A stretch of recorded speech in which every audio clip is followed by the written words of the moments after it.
Hey guys, this is AC Lock here, and this is Building a Lifestyle Business. This is the podcast where we get a chance to dive into the lives of our Softwash Systems licensed affiliates and find out why they became entrepreneurs and what does it mean to build a lifestyle business for them. And this week, I have Denver Clausen. Denver owns, of course, Denver's Softwash and Denver's Window Cleaning and Denver's Pest Control, and I guess it's Denver Services. A common mistake is you are not in Denver, you are Denver, correct?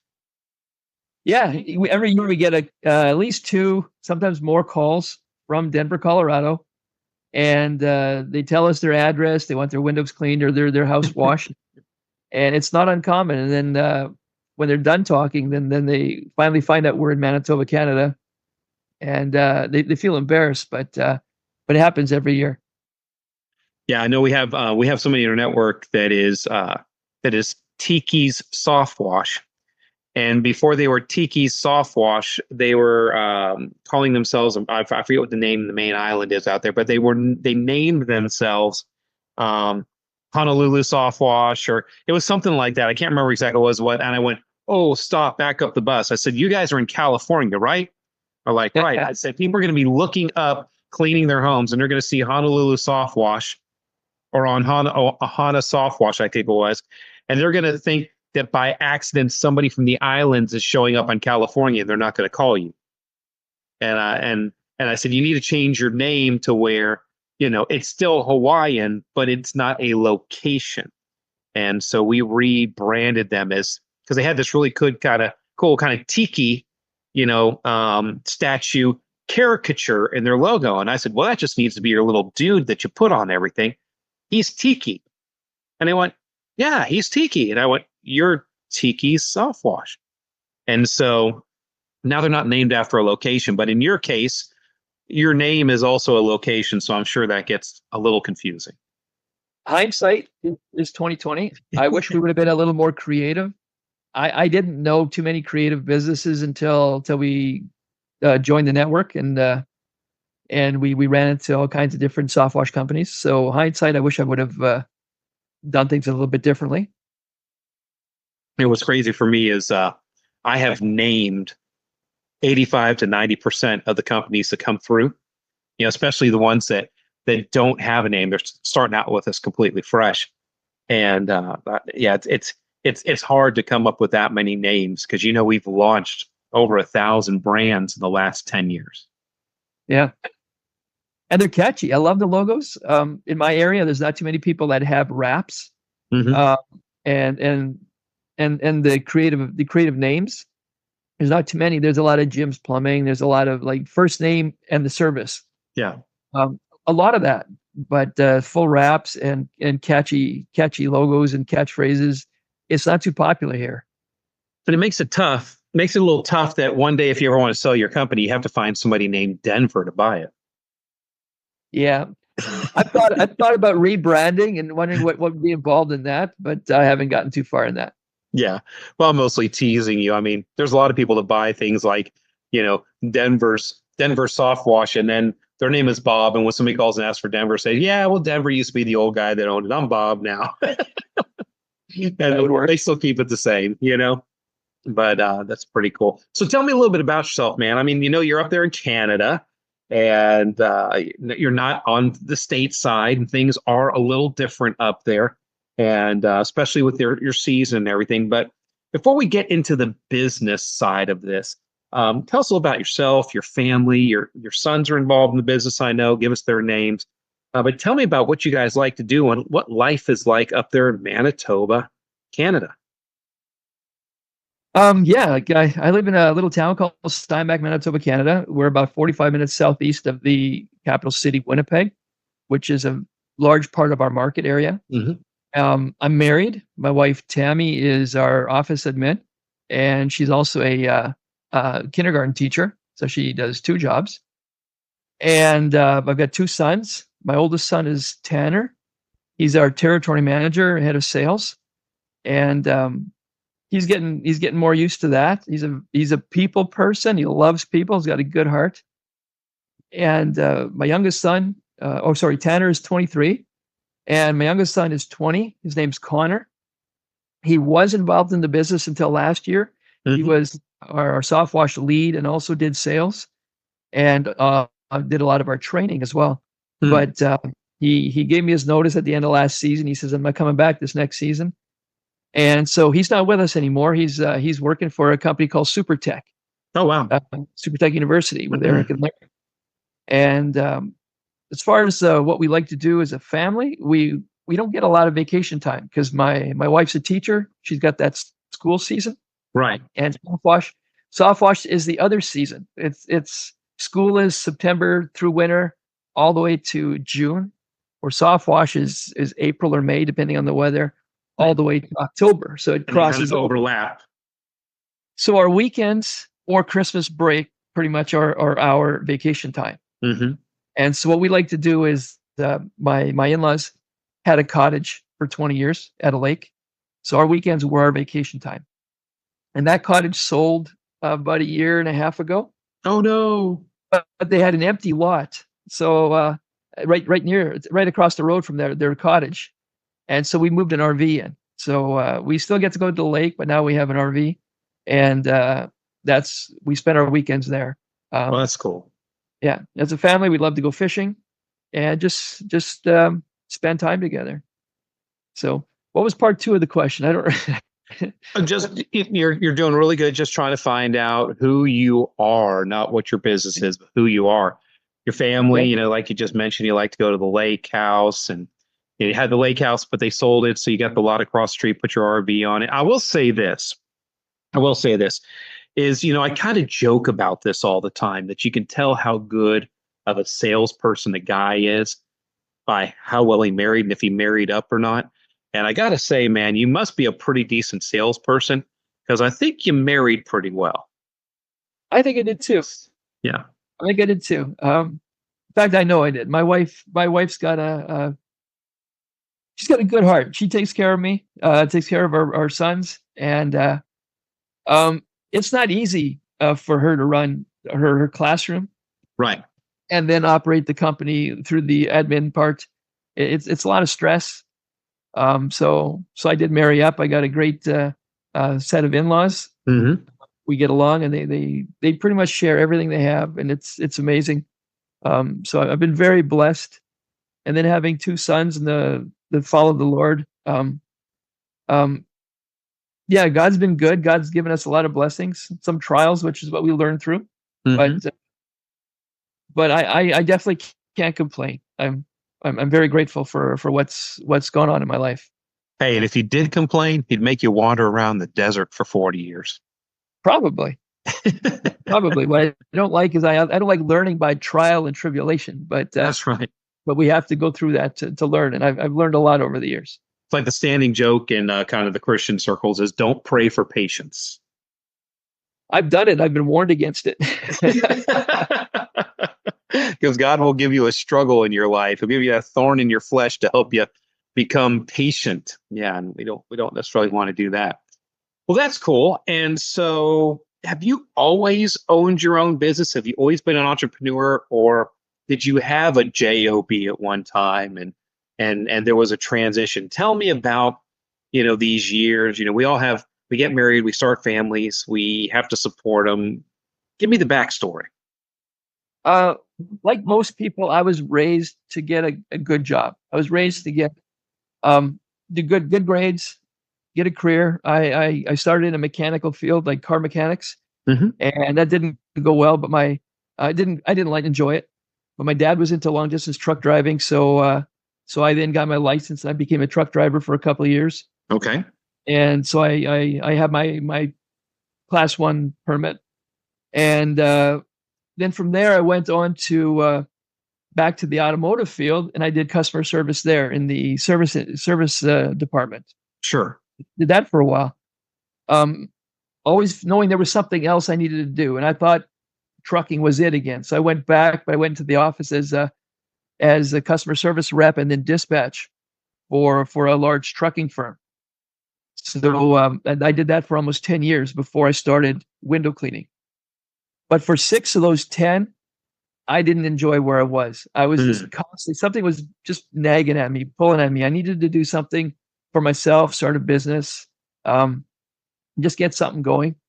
And I'm ashamed to say I was pretty desperate so I tried everything from multi-level to just experimenting with other things. And I lost a lot of money. I lost a lot of money experimenting with, especially with multi-level. So I'm always cautious when somebody approaches me with that, because I've lived that life, and it's me too. Me too. I get hit up on a regular basis. People will be like, "Boy, AC, you'd be so good at this," and I'm like, "Yeah, no, thank you." Yeah, no, I've been. I have very little weekend and evening time, or evening and weekend time, and I'm not going to spend it, selling junk for people from Michigan. Yeah, no, I agree. It's some people make a living at it. It wasn't for me. Yeah. But then I actually found a write-up of a guy in Canada.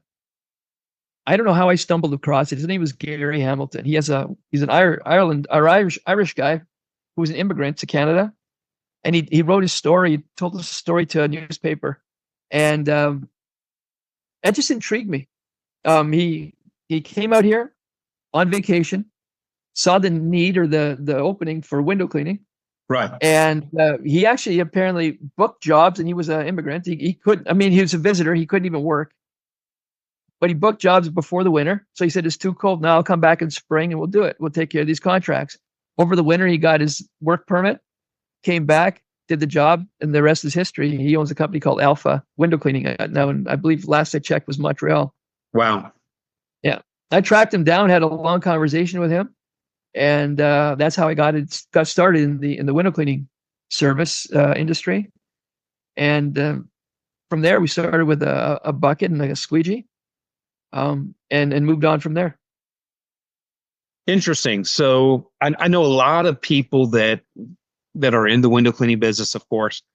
And I was really, really surprised over the years as I got into the window cleaning business, learning what their revenues were, what they thought a good truck made per day, what they were trying to achieve per man hour, some of the tools and the things that they were using to clean the windows. It really was like, wow, this window cleaning industry hasn't changed in 100 years, and a lot of self-limiting thoughts about what could be attained or how much revenues that you could make in the window cleaning industry. And so did you see similar things, or did you fall victim to some of that as coming from, or your heritage being in the window cleaning industry? I had nothing to go by. So I pretty much started my own pricing until I met a guy named Perry Tate. Yeah. I did a lot of the old fashioned window cleaning. By the way, Perry is probably listening, so we'll say, "Hey, Perry." I was just talking to him yesterday, so I was actually on his podcast about 3-4 weeks ago. Yeah. So, yeah, but before I met Perry, I was doing old school cleaning, and I kind of set my own prices, which was based on what I found on the internet. This is acceptable. You should be getting this much per hour, and so I was basing it on roughly $1 a minute. So in my head, that's a lot of money, like $60 an hour. Right. And so I priced according to that. And then I met Perry and his equipment, and I saw his equipment, and he pretty much changed what I thought about pure water window cleaning. Like, I'm sorry, I'm going to back it up a bit. Before I met him, I had a window cleaning or pure water window cleaning unit here. I was the first one in Manitoba to bring one in. I ordered from California, cost me a lot of money. And you ordered it from California. Did you buy it from our other friend over at Jay Racenstein? Yeah, no, I bought it from Ederay. And I've already dismantled that, and I've reconfigured it and all kinds of stuff. But they had old brushes, and it really opened up my options, though, right? And I thought it was really, really doing well. And then I got new equipment, new poles, and I was able to train people and increase my team, right? And offer more for same amount of labor, right? So then my hourly rate went up, and that really changed my viewpoint. But I didn't really know about charging a premium until I started working with guys from used to be called Automate, Grow, Sell, or Conquer. Yeah. And then I moved over to I met you, and also Howard Partridge. I didn't really know about pricing and charging what it's worth. I always kind of went by what's the industry charging? What are the other guys charging? Sure. And you never really knew what the other guys were charging. Is what you kind of, well, I'm assuming, because this is the way I was. It was what I felt like they were charging based on what feedback customers were giving me, until I figured out that customers were liars. Buyers were liars. Yeah. Oh yeah, I can get this for $200, and I want to charge 600. Yeah, and I'm like, how in the heck can I figure out how to do this for $200? Well, I got to go in and crunch my numbers and everything else to lower my prices and get down to $200. So I got to figure out how to do it faster and everything else, because that customer said that they picked somebody else because they were $200, and they were just lying. That or that guy did that one job and never showed up, or never. Yeah, never and then they went out of business, just like I was getting ready to go out of business, trying to match their prices. Yeah. Yeah. And it's been a challenge. We've been trying to educate our customers. We've raised our prices over the years. We are probably, I'm guessing, twice as much as our next competitor. But I do hope we do have regular customers coming back, loyal customers, and so we're doing something right. Many of them don't tell us what we're doing right; they just keep coming back. And I just train my team that way, that these people love us, they trust us, and often it's new people on my team, so I got to retrain them every year, right? So they're delivering, and that's kind of how I got started. Back to your question, how to get started. That was window cleaning. So you've been window cleaning for how many years now? We're in our 18th season. Your 18th season. So a few years back ago, you discovered soft wash systems. How many years ago was that? I believe it was 4. Okay. Just before the pandemic? You weren't allowed to have Discover Soft Wash. I wasn't able to fly in. It was your first Zoom. We were doing the Discover Soft Wash live streams. Yeah, so that would have been 2020. Yep. So you're coming up on 4 years now. Yeah. And I heard of you through Brandon Vaughn, who was part of Conquer, who was friends with Joshua Latimer from Automate, Grow, Sell, who developed Conquer. And somehow I got Brandon's email. I said, we were kind of from the same industry. He grew up in the window cleaning. And so I connected with him that way. He probably wouldn't even ever remember. And I said, what do I need to do to grow what I have? And he just said soft wash. And he put me in touch with you. And that's where it started. That's how I signed up with your online Discover Soft Wash course. And that's where we started. Have you been looking for an investor-grade home service business opportunity? Softwash Systems is what you've been looking for. Come to Discover Softwash and discover your potential. Learn how we provide you with the equipment, chemicals, education, and support for your soft washing business. For more information about becoming a licensed affiliate, call our Shield support agents at 855-763-8669 or visit our website, www.softwashsystems.com/discover. Join the revolution. Join Softwash Systems. Yeah, it's interesting. Josh Latimer, you talk about him being from Automate, Grow, Sell. Before he did that, he was a window cleaner. And he owned a company called, believe it or not, Bird Beware. And so he called it Bird Beware because the glass would be so clean, the birds would have to be careful because they're just going to fly into the windows thinking there's no glass there at all. So it was Bird Beware, which was very fun. And then he sold that company and went into coaching and, doing all of his stuff with AGS. And yeah, it was interesting for sure. He's done very well. He's a smart guy. He is, again, somebody else who married up. Ashley is a force of nature, man. She's incredible. Yeah, I mean, it's always incredible how these ladies make their men better. I know that's the way it is with my wife, Karen. I wouldn't be who I am today if I didn't have Karen. I could have married poorly, and the things I achieved in life never happened. So Yeah. yeah. So you found Soft Wash Systems. And so tell me about that journey. You discovered them through, Brandon Vaughn got a referral, did the digital Discover Soft Wash. What was it that made you go, this is something different? Well, I've been playing with the idea of a version of soft wash for years because I saw moss and algae growing on a lot of my customers' roofs. And I had found a product, several products actually. I tested them, and it was kind of doing a halfway job, but I still saw that there was a potential there for business. And so what caught me was the photos. And I know a lot of guys say this. I saw your video. I was led toward your video on YouTube, Mhm. and I saw before and after pictures of other soft wash companies, whether they were affiliated with Soft Wash Systems or not. I saw the befores and afters, and I'm thinking, man, I'd like to get those results. Right. Yeah. Yeah. And specifically, I wanted to start this for the cottage industry that I work in. I'm kind of in between Winnipeg and Kenora. Mm-hmm. Winnipeg is, the city, and it's a lot of business there, a lot of money there. But Kenora is the land of the rich and famous. Is what I call it.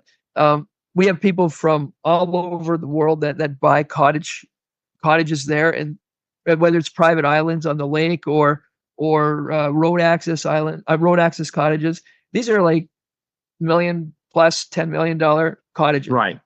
So Cottages. There's a lot of potential. Yeah. there's a lot of potential if you can break into that circle. Right? Oh yeah. Yeah.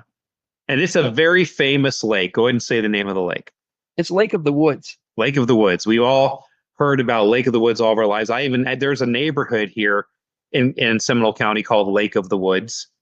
And Wow. and they renamed the lake in there Lake of the Woods. And so, it's very interesting. The original and real Lake of the Woods is up there in Canada. Yeah. And I call it a place. It's my Disney World place. I get to visit. I can't afford to live there, but I get to visit. Yeah, it's very much so a resort area. Yeah, but unfortunately, but the resorts are actually privately owned vacation homes. Mm-hmm. So I've been doing window cleaning at these places for years, at several of them. Not nearly all of them, but several of them. And the dream is to introduce soft wash to them, and we've had a chance to do a few. But we're slowly convincing people to give it a shot or give it a look. But it's been more of an education process for us, because out here everybody has a pressure washer, and they want to pressure wash everything. And I've seen damage on walls, on decks. We're talking $100,000 decks or more. Wow. It's all chewed up because somebody decided to pressure wash it, right? Or roofs that have rotted out 10 years ahead of time from what their lifespan was supposed to be. So there's potential in it, and I'm working hard to do that. And God willing, we're going to make more progress, with a team like my son and my wife, and then the teams I have to do the job.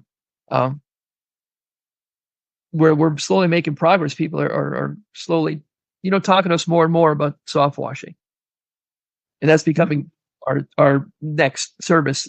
It's hopefully going to surpass the window cleaning part. For sure. Yeah. And so I see you every week because you get on our tribe time. We have a 2-hour call every Wednesday, group call that we do with the other licensed affiliates. And so I get to hear about all your victories, your defeats, and you ask questions every week and all. And I just know here recently, within the last few weeks, you sold and have cleaned, I think it was a $15,000 single residential home clean. Yeah, it was actually just under 18,000. Oh, excuse me. Let me get this straight. It was just under 18,000. This is an amazing house. Most people wouldn't think it needed cleaning, but when these folks, they tracked us down on the internet. They didn't know about us. They just Googled limestone cleaning in Manitoba, and we Yes. popped up. And our web company has worked really hard at putting in keywords that people will search. And we popped up. They have a conversation with my son Tanner, and he goes there. He went over there, and he's pointing stuff out. He's not high pressure. None of us are high pressure. Right. He says, "Okay, I see this. This is the problem." And the owner is pointing out what's really bothering him. Right? He's got this multi-million-dollar house, and he's got these black lines just running down at random spots where many other houses are going to go, "Well, it just happens, no big deal." But it bothered him. It bothered him. So Tanner points that out. He goes, "By the way, you got that on your roof as well." He's got in the back of his house, just in front of his pool. It's big patch coming of black from algae. somewhere. Yeah. Yeah. So then he works out a quote, and the owner says, "Okay, we're going to talk about this," which usually means we're not going to call you back. Right. Yeah. Right? It often means that. But he says, before Tanner leaves, he shakes his hand and he goes, "I look forward to working with you." And he said, "I'll call you tomorrow." And he did. He honored that, and he called. He says, "Okay, let's do everything." Wow. Except the flat work. We did the walls. We did the roof. We did gutter brightening. We did all that on the house itself. Right? It took us 4 days. 4 long days. And yeah, it was just so much fun. And I got the opportunity to meet them, and they were super friendly, and they were very appreciative of my team that was there. I've got 2 young ladies on the soft wash team, and incredible hard workers. I would put them up against just about any all guy team out there. They are amazing. Good eye for detail too, I'm sure. Absolutely. And they won't let a halfway job escape them. Like they got to get it right. So that was our biggest job to date. And since then, Tanner sold several others, $2,000-$3,000 jobs, and some are kind of up in the air. We're waiting for responses, but word of mouth is key for us, has always been. Yeah. So we're kind of hoping a customer like that has family and friends. Funny thing is, my lead, when they closed with this customer, she was giving her talk about 5-star review, and would you consider referring us to friends and family? Well, apparently the lady of the house went up to my lead, put her arms around the young lady of my lead, and said, "My dear," or something like that, "honey, I've already told my family and friends about you." So she was already talking about them. Yeah. Before the request was made. That's incredible. Yeah. That's so cool. So now that you brought on soft wash systems, you're still doing window cleaning. I know this morning we talked about that, you're evaluating your service mix and what you offer homes and stuff like that. But you brought on soft washing, and it's starting to grow, and it's even starting to overshadow some of the other services that you do. You're building this business for a reason, and that's to build a lifestyle business to not only pay the bills and all, but to give you a quality of life and time. And you already mentioned that because your schedules overlap, you want to be able to go to the lake on the weekend and all. What does building a lifestyle business mean to you? I mean, tell me what that really means for Denver and your family. Well, for me and my wife, we started this as window cleaning. When I started hiring people years ago, we started as a ministry. I know other people have said it. I heard Vince and Chris Lombardo say that as well, leading through ministry. And we're not the only ones. And that's genuinely how my vision was when I started, and that hasn't changed. So I want to bring on young people that want to learn. I know they're not going to be with me forever, but I want to teach them skills, working skills, and life skills. Speak the word of God into their lives, and that's my goal. And unfortunately, money is oxygen, like Zig Ziglar says. I need money to do that. I need money to work in people's lives and to impact them and hire them and bless them in some way. Right. The exact quote Zig Ziglar says is, "Money isn't everything, but in a scale of gotta have it, it's reasonably close to oxygen." And so that's the exact quote. Okay, so that's kind of what I'm picturing, right? I want cash flow, I want money flow, so I can hire people. Business can still work, and where I don't maybe have to be on the truck, or I don't have to be in the office or do the selling, but I could do some training, I could do some mentoring, where now sometimes it is honestly difficult because I'm the backup on the truck, or I'm the coach, I'm the trainer, I'm the repair guy, I'm the visionary, I'm the let's order this, and do we spend another 20 grand with AC, or do we do we hold off and fix what we have, that kind of stuff, right? I'm not there yet, but we have had a lot of people come through here in 18 years. We've had probably 4 or 6, about 6 people learn soft wash since we started soft washing.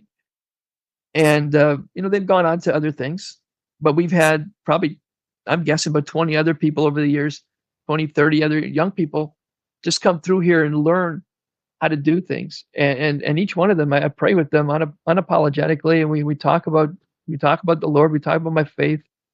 And nobody's giving me a hard time. And not everybody believes what I believe, but that's what I hope. And then I hope also to have more time with my wife.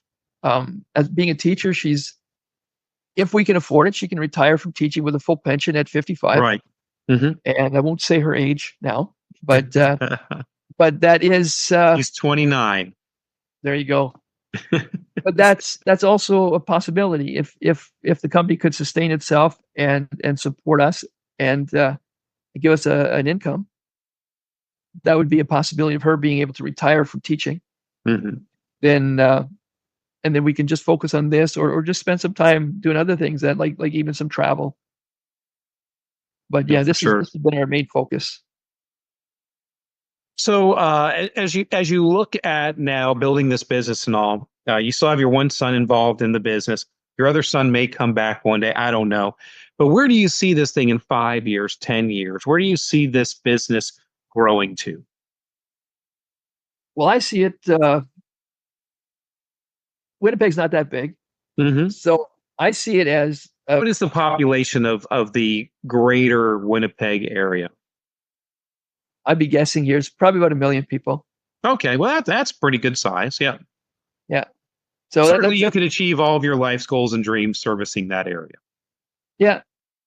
It was not a wealthy city. There's definitely money there, but it's not what you would consider a wealthy city. But I would like to see a terminal in Winnipeg.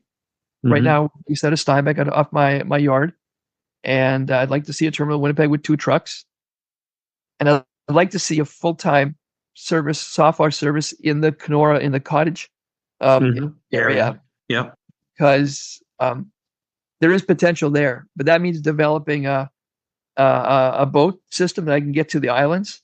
So it means some creativity, which is in my head.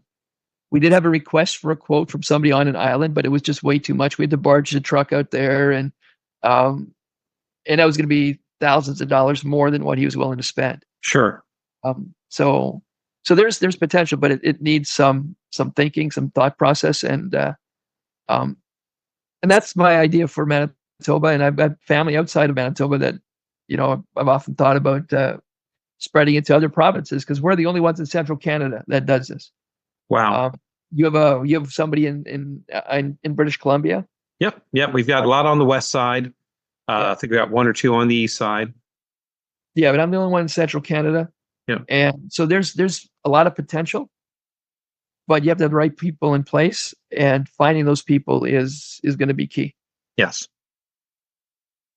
So if you're to speak to somebody that's looking at possibly quitting their job, becoming an entrepreneur, and looking at soft wash systems or going into soft washing, what would you tell them? What would be your words of wisdom that you would give them? I would tell them to really look at their surroundings, pick their right market. I'm in a tough market. Right. So if they have opportunity to be in a market that is even more dirty or moss filled than what mine is, that might be a better market to be in. So if they're in a good market, then it's something to consider. It is a substantial investment. You do have options for buying small first, like your taco, in a small half ton or small truck. There's definitely options to get started, and if that's something that they think they could start with, I'd say start small. If that fits in your budget, but if you already have pre-sold, I sold a big job before I bought the unit. So I had $5,000, I think, pre-sold, and so I just bought the big unit and went all in. So if the market allows you to pre-sell, I would say then pre-sell and then order it, and then convince your customers to hold off because you got this huge fancy system coming. They're going to be really impressed. That's right. Hey, you can tell them, you can be honest with them too and say, hey, listen, I'm trying to sell enough jobs, get enough work on the board to where X amount of percentage of that work equals what it's going to cost me to buy this system. And we're just, seeing if I get to go ahead and sell you this job and put you on the schedule. And, it's going to be delayed a little bit, but, you could be part of me. It's kind of like, these jump starts and GoFundMe's and stuff like that. It's kind of like, instead of somebody loaning you money, they're giving you a job, and they understand that once you get enough, you're going to go out and buy that piece of equipment and get started. If you're honest with people will probably support you, and you wouldn't have to borrow money to do it. Absolutely. And if somebody, back to the advice, if somebody was genuinely interested, they could look up Softwash System. I'd steer them toward you and look up some before and afters. There's affiliate pictures out there that are impressive. There's historical buildings that people have done. There's stadiums that Joshua did a stadium. There's residential, a lot of residential pictures of high-end homes, or even your average bungalows. Right. There's a wide variety of photos available. So if somebody wants to get started, but they need proof of what Softwash can do, there's a lot of that available through Softwash Systems. Yep, there sure is, for sure. A lot that you can show people, and you can bootstrap it if you need to, for sure. Yeah. I'm not sorry I did it. It's definitely been a challenge to educate people. But I'm very thankful that I met you and the group. And there's a couple of guys that are real mentors to me in the group. So I really look forward to having them on Tribe Time, or even in my Thursday night pod. One of them is Jim Prom. He knows that, and I've told him that he's one of my mentors. I would consider him that.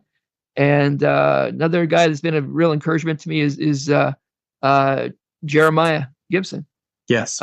He maybe doesn't know it, but just listen to him talk, and just feedback every once in a while when we talk back and forth. It's good. Another one is Todd Ballerston. I hope I didn't pronounce his last name right. Yeah, from Southpaw. Yeah, I communicate with him every once in a while, and what a pleasure. I mean, the people that are involved in Softwash Systems is definitely a godsend.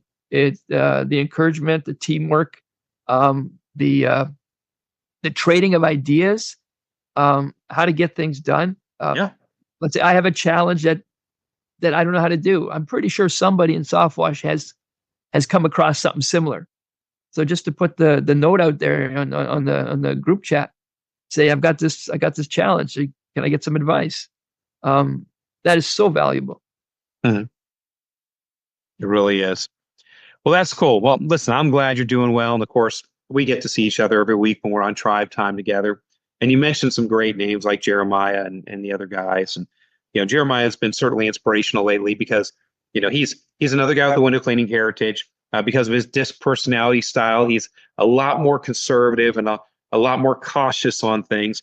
And the last year or so, he has really opened up and started taking risks and implementing things and having more faith in his business and stepping out on faith with some of his stuff. It's been certainly cool to watch. Well, cool, Denver. Listen, this has been a great conversation, and I really appreciate you being on and getting to know more about you. And also, too, everybody, listen, if you have friends or family that are are there in the Manitoba area, and specifically, what town are you in? I'm in Steinbach. Steinbach, that's right. Always remember Steinbach like the author. In that Steinbach area, if you know anybody there, give Denver a call, and he can help you out with getting those homes cleaned, especially on Lake of the Woods. If you have a McMansion that you need cleaned, he's your guy for sure. They call them cabins there, not McMansions, by the way. And but we know what they are. And yeah, certainly he's got a great business, a great family. It is a family business. And yeah, certainly bless him with some business. So thank you so much for being on, Denver. Thanks for the invite. Yeah. A lot of fun. Cool. All right, guys. So if you've liked this podcast, go ahead and subscribe down here at the bottom of the screen. You can also like and share the podcast. And certainly we're doing these on just about every week. We'll do about 48 of these a year here. So we have lots more of these stories coming to you on building a lifestyle business. Hey guys, this is AC Lockyer, and as always, go forth and prosper.